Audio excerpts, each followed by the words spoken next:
ఆర్థిక పరిస్థితి కొంత అస్తవ్యస్తంగా ఉన్న గత పాలనలో సిద్ధమైనటువంటి వ్యవస్థలన్నింటినీ కూడా పునర్వ్యవస్థీకరించుకుంటూ యంత్రాంగాన్ని ముందుకు నడుపుకుంటూ ఈ రోజున రాష్ట్ర అభివృద్ధి కోసం పాటుపడుతున్నటువంటి గౌరవ ముఖ్యమంత్రి గారి ఆధ్వర్యంలో తెలంగాణ రాష్ట్రం భారతదేశంలోనే ఒక మోడల్ రాష్ట్రంగా, ఒక అభివృద్ధి చెందేటటువంటి రాష్ట్రంగా సంక్షేమ కార్యక్రమాలు భారతదేశంలో ఎక్కడా లేనటువంటి విధంగా అమలు చేసుకుంటూ ముందుకు పోతున్నాం.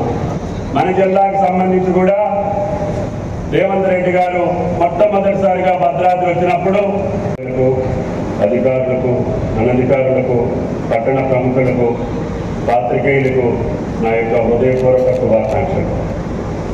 1948 సెప్టెంబర్ 17న తెలంగాణ ప్రాంతం నాటి హైదరాబాద్ సంస్థానం భారతదేశంలో కలిసింది.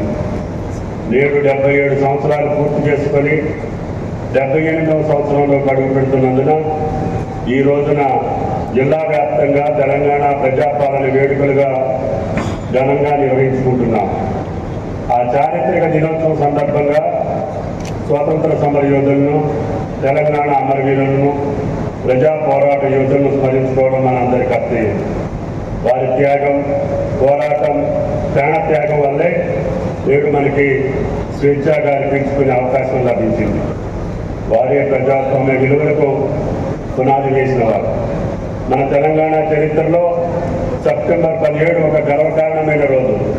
ఈ రోజున మన ప్రాంతం నిరంకుశ పాలన నుంచి విముక్తి పొంది ప్రజాస్వామ్య పాలనలోకి ప్రవేశించింది.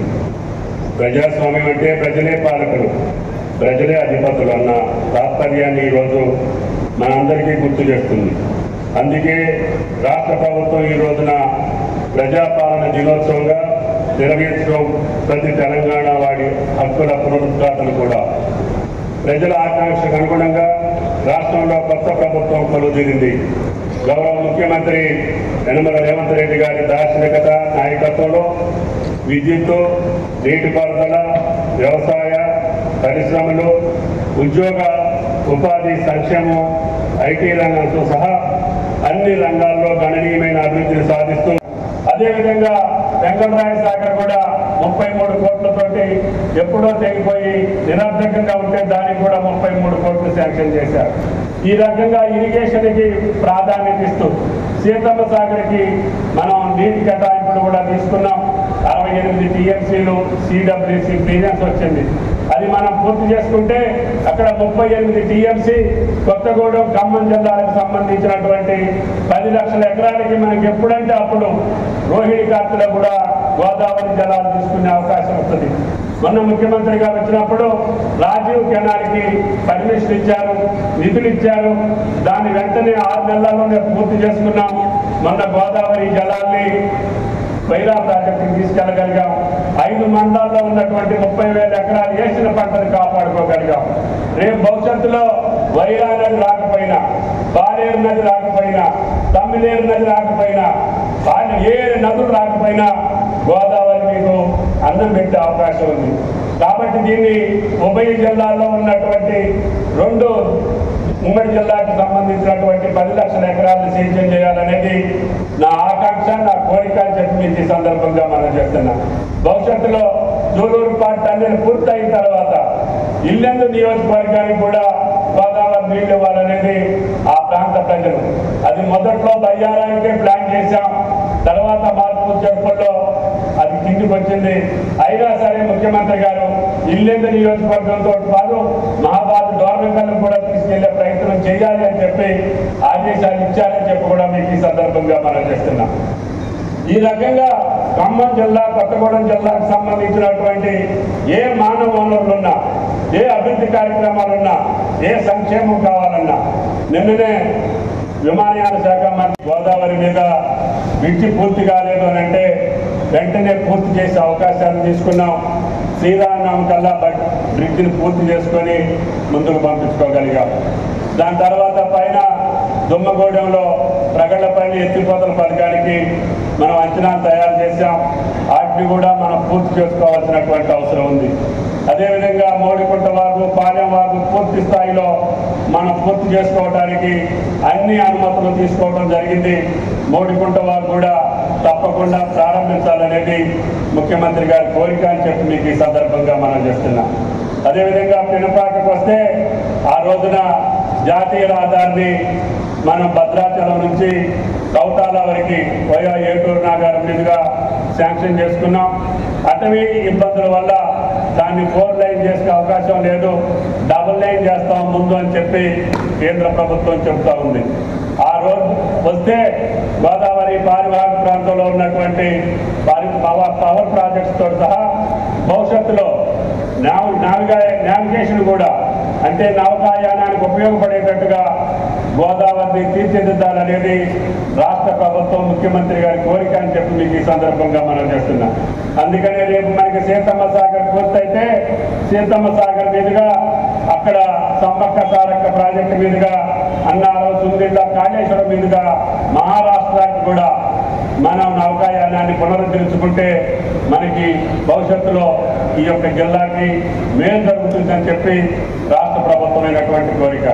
అదేవిధంగా పాండురంగాపురం నుంచి మనం తిరువెండాలకి రైల్వే లైన్ శాంక్షన్ చేసుకున్నాం. దాన్ని ప్రస్తుతానికి భద్రాద్రి వరకన్నా వెంటనే ఈ 2-3 సంవత్సరాల్లో పూర్తి చేయమని చెప్పి రాష్ట్ర ప్రభుత్వ పరంగా డిమాండ్ చేస్తున్నాం.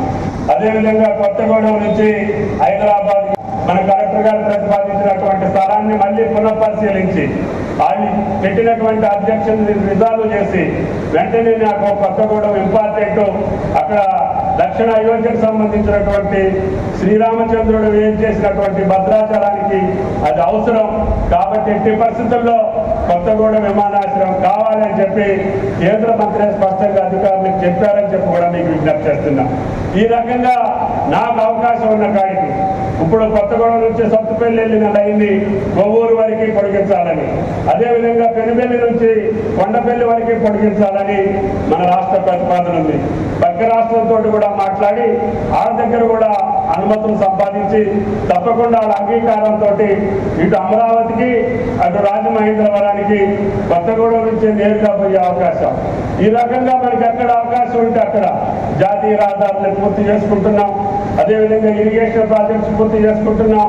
పవర్కి సంబంధించినటువంటి సోలార్కి సంబంధించినటువంటి అవకాశాలు సింగరేణి ద్వారా మన ఆ సంస్థను బలోపేతం చేసి పవర్కి ఎప్పుడు కూడా భవిష్యత్తులో లోటు లేకుండా నిరంతరం రైతులకి కరెంట్ ఇచ్చేటటువంటి ప్రతిపాదనని కొనసాగిస్తున్నాం.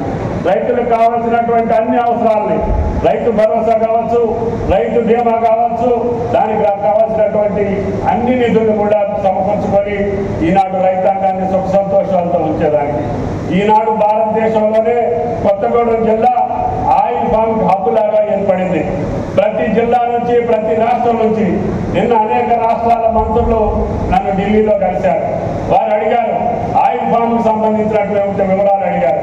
తప్పకుండా ఈ జిల్లాకు వస్తాం, ఈ రైతులు చేసేటటువంటి వ్యవసాయం అందరితో మల్టీ క్రాప్స్ పండించేటటువంటి పద్ధతుల్ని తప్పకుండా అనుసరించి ఈ జిల్లాలో జాతీయ రహదారి శాంక్షన్ చేసుకున్నాం. అది కూడా పూర్తవుతుంది. గతంలో ఇచ్చినటువంటి అమరావతి, జగదల్పూర్ ఇంకా మన రాష్ట్రం వరకు పూర్తయింది. పక్కన ఉన్నటువంటి ఛత్తీస్గఢ్లో పూర్తి చేసుకోవాల్సినటువంటి అవసరం ఉంది. నిన్ననే కుమారస్వామి గారిని కూడా స్టీల్ మినిస్టర్ని కలిశాను.